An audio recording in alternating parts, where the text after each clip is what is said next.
Hello, everybody. Welcome to the Five Hole Fantasy Hockey Podcast. We're your hosts today, TJ and Zach. Hey.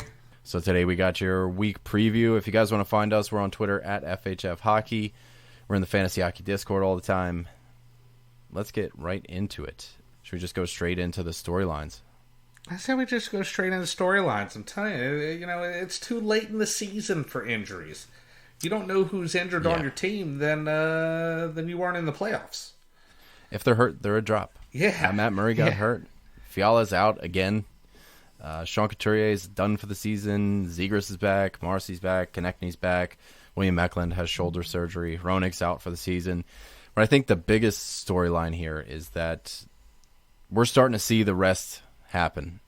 Bergeron got rested the other night. Marner got rested tonight. Bunting and Yarncroke, I think, were on the top line with Matthews. But it's happening, and this is what we talk about every preseason when we say don't play the last week. And now it looks like it's even going into 2 weeks. But I don't know if we need to alter our fantasy seasons or what have you. But this is just not good for fantasy.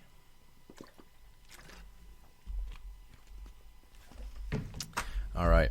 Sorry, I was my wife messaged me. Gotcha. So we got, 5 shutouts, 5 hat tricks last night. That was pretty rad. Really good for fantasy if you're on the winning side of it, but that could be detrimental if you're not. But we're going to get into the schedule and the streamers for this week. This is not a good week. Friday has no games. It's the most off night you could ever have. It's a weird It's all the way off. Monday's got 3 games. Tuesday's got 11. Wednesday's got 3. Thursday, 14. Friday, nobody. Saturday, everybody. 16 games. 32 teams are playing. Sunday, there's only 2. This week sucks. There is not a good streaming schedule anywhere to be had. I think the off night max is 2, and that is with a team that only has 3 games. I think it's Anaheim. So off nights are really hard to come by, first of all. And Anaheim's off nights are spread out, too. It's not like they're like, a Monday, Wednesday or anything. They play Wednesday and then Saturday, Sunday. Yeah, and it doesn't help that Anaheim doesn't really have a ton of players that are worth... I mean, I guess you could go for a Silverberg or, Vetrano or whatever, somebody in that region, but is that I who feel you want like to this rest your is like season this on? is the quintessential week of splitting the week into 2. Where you're going straight up, 3 games in 4 days at the beginning of the week and like 3 games in 4 days at the end of the week kind of shit. Yeah, you have to. I think you have to. So, starting that off, you got 3 games in 4 days to start the week. That's Seattle, Vegas, and the Nashville Predators. Those are the 3 teams you'd be looking at in the front half of the week. And I think when we get into tips of the week, I think that's my tip. We'll load up early. You're going to save some options for Sunday, but the heavy nights are super heavy, the heaviest they can be, especially Saturday. Light nights are light or none. Friday's got 0 games. 12 teams have off nights in the front half of the week, and only 4 teams have off nights in the back half of the week. So loading up those off nights to start the week, I think you're going to have a lot more flexibility if you try to do that. Somebody like the Kraken or Dallas, there's a ton of teams that have that Monday. Nobody has Monday and Wednesday, unfortunately, but there's a bunch of teams on Monday and a bunch of teams on Wednesday. This is going to be a spot start week, which sucks. And not even a bunch of teams, but we did allude to the fact that, I think it's just head over heels. You're going to Seattle this week. Like, you just are. They had, as far as schedule goes, and just,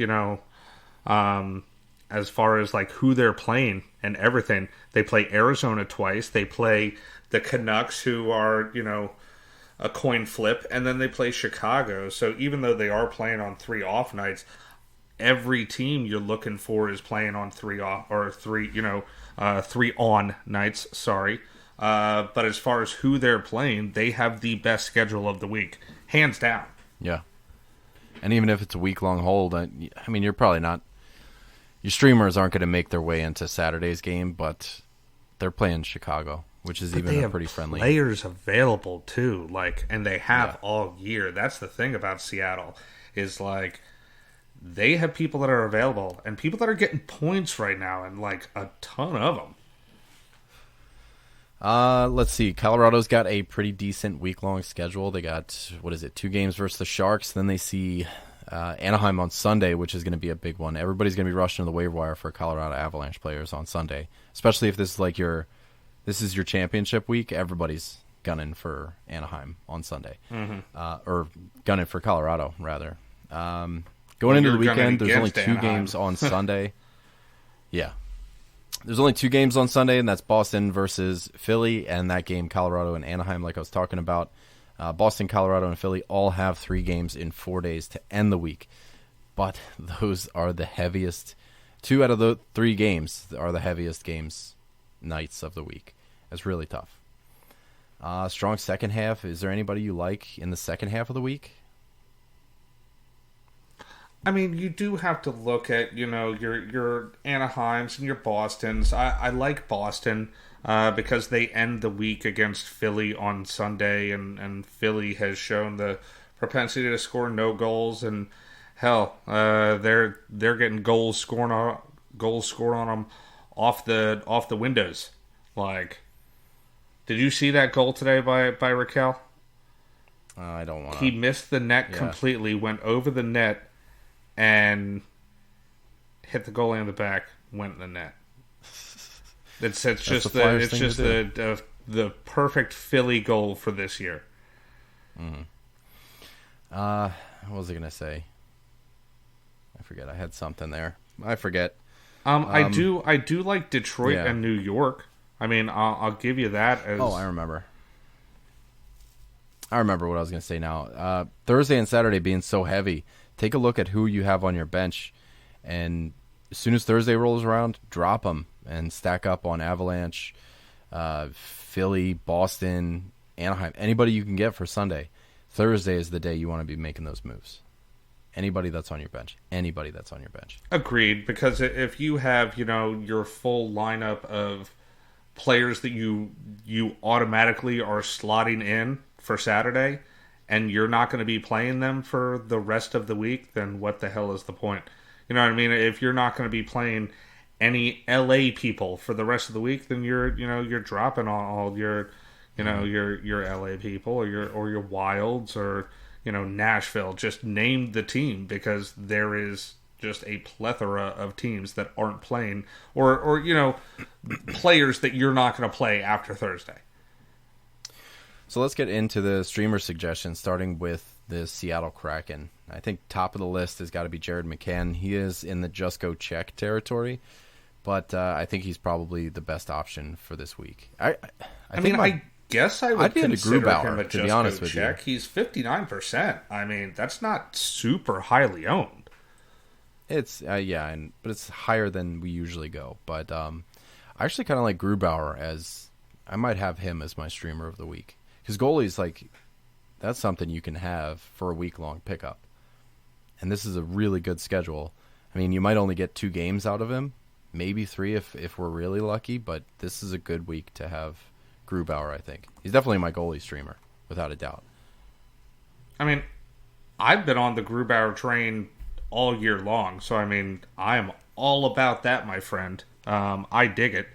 Other than that, I mean, I think you're looking at, as far as players that are less owned than Jared McCann, you're looking at a Matty Beniers. He's 33% owned. Top line, top power play guy, and that's something that we were talking about, last week. How many times are you going to find a guy that's top line, top power play? Well, Matty Beniers is that guy, and he's only 33% owned. He's owned in a third of leagues. And then I think you can, honestly, I like Jaden Schwartz, too. Only 4% owned, so he's very widely available. Second line, top power play, and dude is shooting at the 3.2 shots on goal per game, so he's over 3 shots on goal every game. That's something that I know you and I both love. We love guys that shoot. I do love it. So 3.2 shots on goal per game, I dig it. On that note, I got Daniel Sprong. This one's a really, really long shot, and his minutes are a little bit suspect. He's kind of in the 9 to 10 to 11 range as far as minutes go, but he's got 21 shots in the last, I think it's 6 games here. with a 6-shot game in there, a 4-shot game. Those are games in which he played 11 and right around 13 minutes. So he's firing the puck at a heavy per minute volume. It's just he's not getting a ton of minutes. But right now he's got 4 goals in his last 6 games. He's got an assist in one of those as well against Nashville. He scored against Nashville. Or no, the assist came against Dallas, who he also has a goal against. So, like, I guess he's kind of a long shot. The minutes, obviously I'm going to go for McCann. I'm going to go for Beniers over him, but Sprong's having a week. And like we say, anytime Seattle comes up, it's always somebody that's scoring. And it kind of it's like just a hot potato. Always somebody different. Yeah. Even Adam Larson, who you got here as the bang option.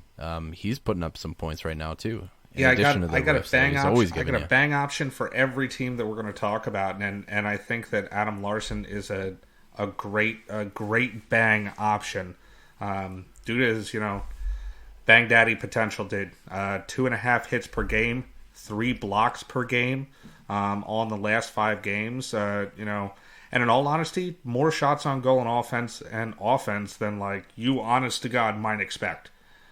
He's not someone that you just automatically think about for offense, but not only are you getting elite peripherals, but a decent chance at offense.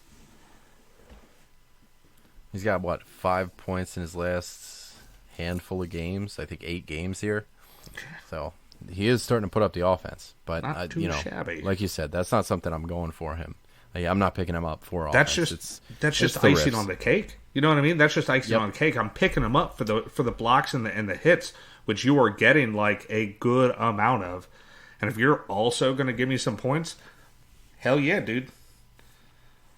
Second team that plays 3 games in 4 nights to start the week is the Vegas Golden Knights. They're going to be at Minnesota, at Nashville, and then they're playing the LA Kings at home. Before we get into this, man, I want to talk about, we're going to see Jack Eichel in the playoffs this year for the first time, and I'm kind of stoked to see it. Are you laughing over there? Yeah. Yeah. Because he's been in the league for so long. For so long, he's been in the NHL, and like you're saying, oh, we're going to see him for the first time. Huh. Yeah. That's a little funny to me. I don't know. It's a little funny. Yeah. Let's talk about some streaming options from the Las Vegas Golden Knights. Who do you like? Well, I'll leave you your guy because I know who you want to talk about. But I mean, I think you can go William Karlsson here. He's a guy that he's dual eligible, but the only thing is he is going to be strictly points. And in all honesty, and I hate to say it, but if I'm picking a points person other than that, I'm actually looking at Phil Kessel. Phil the Dill. Phil the Dill Pickle Kessel. He has 2 goals, 5 assists in his last 8 games. Sorry about that. And dude, I think that he is incredibly viable. He's on the 3rd line right now with Chandler Stevenson, who has fallen off a cliff. We were all in love with Chandler Stevenson earlier on in the year, but that has kind of stopped. But Phil Kessel is doing the damn thing. 6 points in 7 games. I think Chando's out there. He's 56% rostered. He's 6 points in 7 games. All of them are assists for the most part, but he's trial eligible. I'd still give him a shot. I like this kid. I'll take Phil Kessel first. Pavel Dorofeyev. That's who I'd be looking at. He's 2% rostered. He's an offensive one, and so I think this is his first year. He was one of Vegas's best prospects that they've had, and he's actually putting up points. He's got 3 goals in his last 6 games, another 2 goals behind that if you go back as far as 9 games. But the minutes are actually looking pretty good. He's seeing games with like over 16 minutes, over 15 minutes a bunch. His most recent game, he only had 12, so I'm not sure what happened in that game. They lost to San Jose. So I wonder if he just doesn't have the defensive prowess, and they were putting some more offensive players out there, some more tried and true type Jack Eichel, trying to come back against the Sharks, which is wild. But yeah, I think he's worth a shot. And then I assume the guy you think that I really want to talk about is Ivan Barbashev. Is that not the guy that you would want to talk about? I mean, I think he's got the best deployment here. He's got 5 points in 7 games. Time on ice is really good. He's hitting a bunch. The shots are okay, but top line, top power play. That's what we're looking for. The deployment is primo. The guys he's sharing the ice with are primo. So I think it is a good one. Other than that, like I said, I mean, we got some bang options here too. Not a guy that you're going to get a ton of hits from, but elite on blocks, and by elite on blocks, I mean leading the league on blocks by 50. And that's Alec Martinez. He's only 15% owned, and he leads the league in blocks with 231, with Jacob Trouba behind him, 50 blocks behind that. Like I said, he's not going to get you a ton of hits or, points or anything else, but if you are looking for categories and you are trying to win blocks at the end of the week, he is a guy that seriously going to help you do so. So I like Alec Martinez in that realm for a 15% owned, super available. And take a look at McNabb too. He's hitting, he's blocking. That's all you're going to get out of him is just the riffs. Like the shots aren't even there. But if you need hits and blocks, just a plug that you can put on your solid defense. On both. You're right about that. Solid on both. Yeah. Just under 200 on the year for both hits and blocks.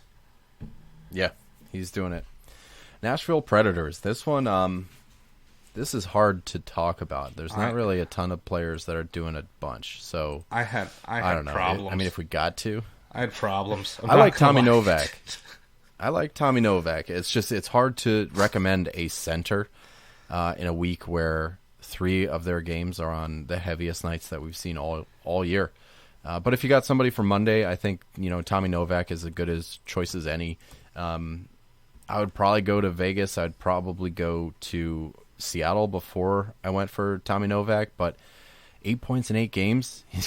He's taking a bunch of faceoffs. He's shooting. The minutes are good. The top 3 players in Nashville right now are it's Tomasino, it's Luke Evangelista, and it's Tommy Novak. And get this, Tyson Barrie.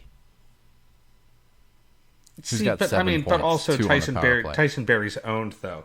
And honestly, I was super proud of myself. And Roman Yossi's out, so this is a perfect time for him to kind of go off. So when I put down Luke Evangelista, I was just kind of looking for somebody worthwhile. He's only 1% owned, and then boom, his last game he had a goal and 2 assists. But I'll say this: Boy shoots a lot. He is also on the top power play. So I feel commended. I feel like I did something. And I'll tell you this: Nashville's in a weird direction. That boy's got some great hair. As a man that doesn't have a lot of it, I am jealous of Luke Evangelista's hair. Oh yeah, he's got a friggin' salad up there. He does. I like your bang option here. I think this is a good one. Jeremy Lauzon at 8% owned, and he gets a ton of hits. He is 8th in the league on hits. Gets a whole boatload of them. So I think that Jeremy Lauzon is a fantastic... 7%. Sorry about that. But he's day-to-day right now, too, which stinks. He didn't play Saturday. He's going to miss Saturday's contest after departing Thursday's game against Pittsburgh. Well, I'm expecting him to be back next week. And if he's not, and you're still looking for hits, Kiefer Sherwood is 2% rostered. And he's got 26 hits in his last 8 games. So there's hits to be found in Nashville. Cole Smith has got 29. That's because they don't have the puck often. 0% rostered. They're chasing people around with the puck, trying to hit them. Yeah, that's what I mean. So, yes, Nashville's going in a weird direction. Gets a lot of hits. Yeah. Weird direction from them. I guess they're like retooling for Barry Trotz, and we're going to see what they got. The Colorado Avalanche, they have a pretty decent week-long schedule. Again, we're looking at Tuesday, Thursday, and Saturday. 3 of their 4 games. Are you going to be able to get any of these guys in? Or are you just picking them up as a week-long hold to get in early on Sunday? See, now that's a slippery slope, my friend. That's a slippery slope. And I mean, obviously you put them down because they are that team that you really want to be looking at for that Sunday game to really, finish out your season here. But not gonna lie, so Evan Rodriguez, while, I have faith in him. I really do. I got faith in the guy. But he only has one assist since returning from that injury. He is tri-eligible, which is fantastic. Jack Johnson. But the whole thing is, I'm not really worried about somebody being tri-eligible. Usually that would be a fantastic thing to say. But at the same time, when there's only 2 games on Sunday, I don't give a shit what position you play. You'd be center. I'm not filling my center roster, So as much as I do like Evan Rodriguez, he's still only 16% owned. Honestly, I think there's some other good options. I think you can. I'm big on Sam Girard, and you know that Sam Girard is one of those players that always kind of ends up on my team, just because I feel like he is a kind of like a random D option, especially in Colorado. He's like the 4th defenseman that you think of. You're thinking Makar, Devin Tays, Bowen Byram, and then Sam Girard just kind of gets pushed to the wayside. I think he is super underrated. He gets great points and decent periffs. I like Sam Girard, only 24% owned. And then there's Comfer inside the top 6, doing a little bit of offense. He's dual eligible, but like you said, Sunday is not going to matter. And he's on the top power play unit. So I think now's a good time to get it on Comfer. Dennis Malgin kind of poking his head back out there. He's got 4 points in his last 8 games, I think, 7 games. So, but he's on the 3rd line with Lars Eller and Matt Nieto. So, to be honest, I think the forward that I would go for would be Comfer off this team. I would probably pass on Erod if JT's out there. That would be the way I would go. I'll agree with you on that. And I mean, it shows. I mean, he's much more owned than Evan Rodriguez is, and for good reason. And then finally, my bang option, and this one was a little tougher because, Colorado isn't exactly known for their bangs. If anything, they possess the puck a lot. And this is another guy that you can, I'm sure, even attest to. This is another guy that I often have on my team. And that's Eric Johnson. I know that's a weird thing to say, that anybody often has Eric Johnson on their team. But I always fade D. I'm notorious for fading D. But Eric Johnson, a 3% owned. He just came back from injury, so not a lot of people are looking at him. And, he gets a decent amount of bangs. It's not like he's killing it on anything. But if I'm looking at anybody from Colorado, if I need a final ditch effort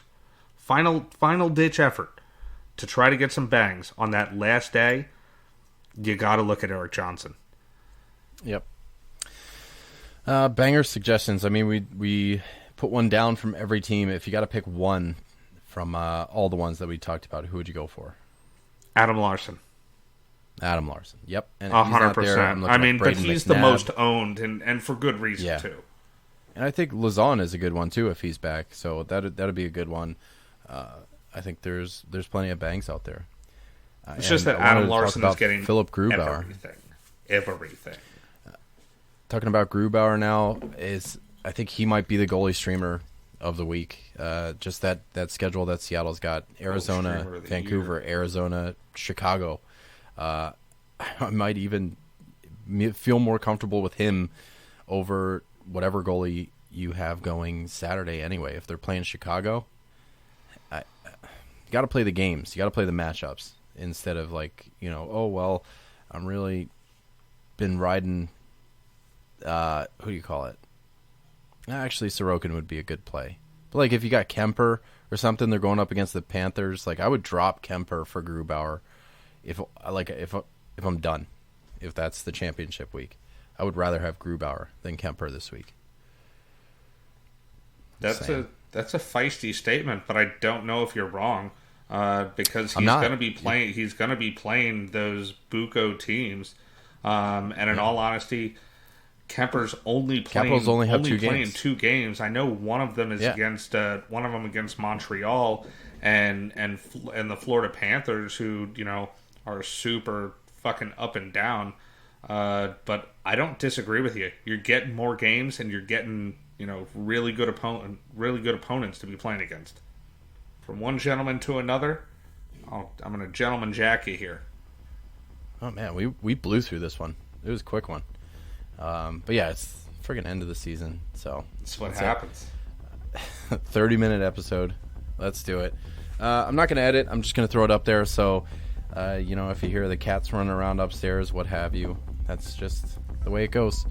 But that's it. So that's the week preview. We'll catch you later for the weekend preview. Huzzah! Yeah, I mean, we're closing in on the end, so I hope you guys are doing well in your matchups.